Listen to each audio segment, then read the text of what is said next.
Hey, Matt here, co-founder of Big League Clean. We are a seven-figure commercial cleaning company, and in under 3 years, we grew to that size.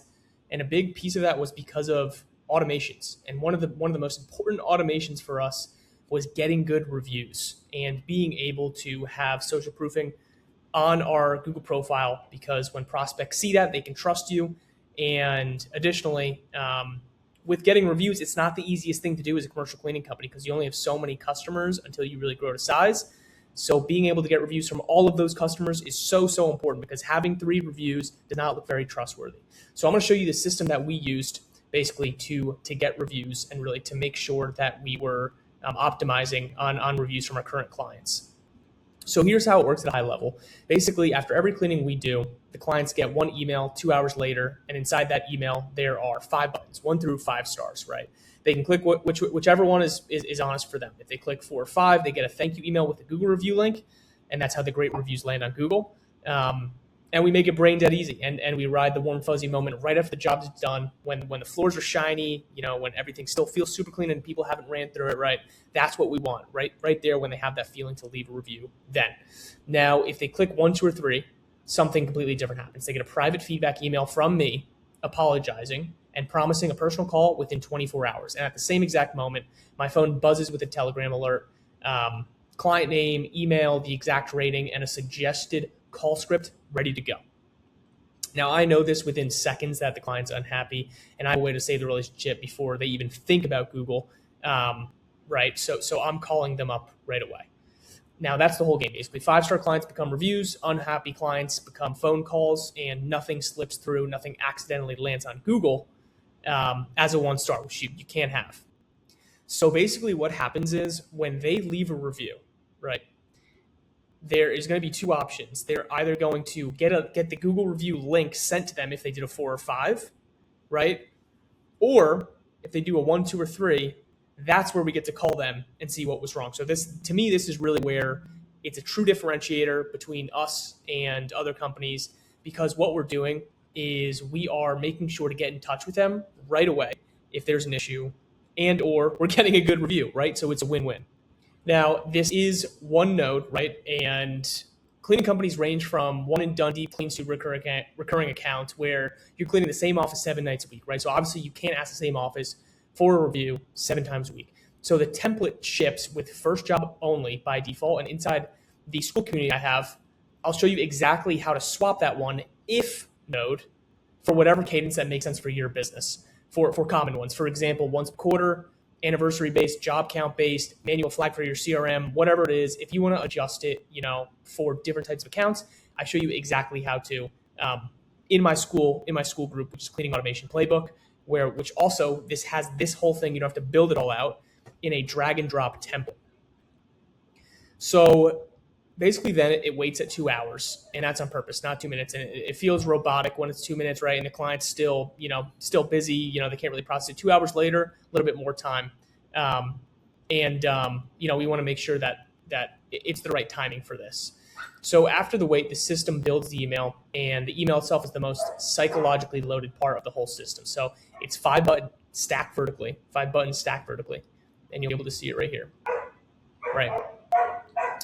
5 stars on top, it's biggest right front and center, and then the other ones follow. And that's not an accident. The visual hierarchy here is doing the work. Really, people are pulled toward the brighter button at the top, and the 5-star clicks without thinking, which is what we're looking for, right? Then they get the link, and they're basically leaving the 5 stars again and leaving the review. So the request gets logged basically to our reviews tab in the AR tracker sheet, which I have right here. Review tracker sheet, not AR tracker sheet.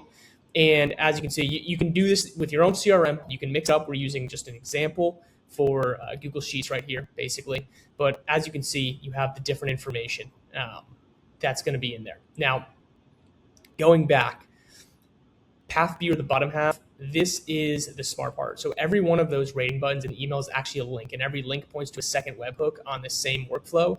The button itself carries the rating value. So when the client clicks 5 stars, this webhook fires with rating equals 5. Then they click 2 stars, fires with rating equals 2.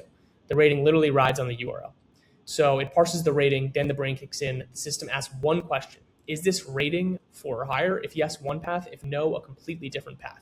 The whole automation lives or dies on this one decision pretty much. So if they rated a 4 or 5, happy path. The system sends them a thank you with an email, a Google review link. That's great. Big blue button, super easy to go through. One click and they're on Google, ready to leave a public review. So we catch them at the warmest possible moment. Sheet updates, and then the row gets flipped from requested to reviewed with the rating filled in and Google review sent to us. Right? Perfect. All set up. Easy to go. If they rated 1, 2, or 3, the unhappy path, 3 things happen at once. Number 1, the client gets a private feedback email from me. Subject line is thank you for the honest feedback. The body apologizes, takes ownership, and tells them I'll personally call them in 24 hours. I'm going to call them a lot faster, though. And then they feel heard instead of ignored. And also the bad review isn't actually left, as I said earlier. Part of that, too, the telegram gets sent to me where I get the information. And then number 3, the sheet updates where it showed that they reviewed it and their information, too. One thing to be clear about, this workflow does not auto-post anything to Google. Physically, you can't do that. Google doesn't allow automated review submissions. Every Google review still has to be physically written by the client themselves. And this system gives them control, right? They might think that 1, 2, or 3 stars is going to go to the profile, but it's not. And some of them, I'm sure, get, faith in humanity. I'm sure a lot of them don't want that. Maybe they think it's a private system. But very important to know because you want to take control of the review, not let your clients go if they're upset and then go and post a bad review, right? You want to say, hey, here's the system, give a review, and it's controlled internally, which is much, much better. So you fully control it. Now, you can change the if from rating greater or equal to 4 to rating equals 5, whatever you want to do there.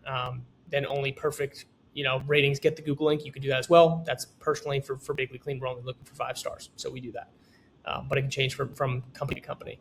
So from there, whitelist or blacklist specific clients. So you can add a column to the reviews tab or to your CRM, to whatever it is, you can organize it called basically skip Google. So before the Google email fires, the workflow looks up that row and they skip it if they've already provided feedback and you have the automation still running for them.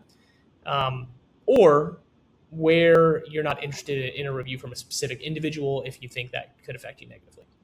Maybe an assistant property manager. I'm not sure. I don't think there'd be a situation where you wouldn't want a positive review, but you never know. So the last part is you can add a manual approval gate. So instead of auto firing the Google email, you can send you a Telegram message first. So for example, Sarah rated you 5 stars. Send the Google link, yes or no. Sarah sent you 4 stars. Send you yes or no, right? So one tap from your phone and the email goes, and this is the move that really, really moves this forward. So no review tool on the market lets you human approve every Google ask before the link goes out. And there's a couple others like Bird Eye, Podium, kind of technical, but these are the other review platforms. This one lets you control it. And I really like that. So that's kind of why we built it like this, just so we had more control. And that's the whole system. So 2 webhooks, 1 workflow.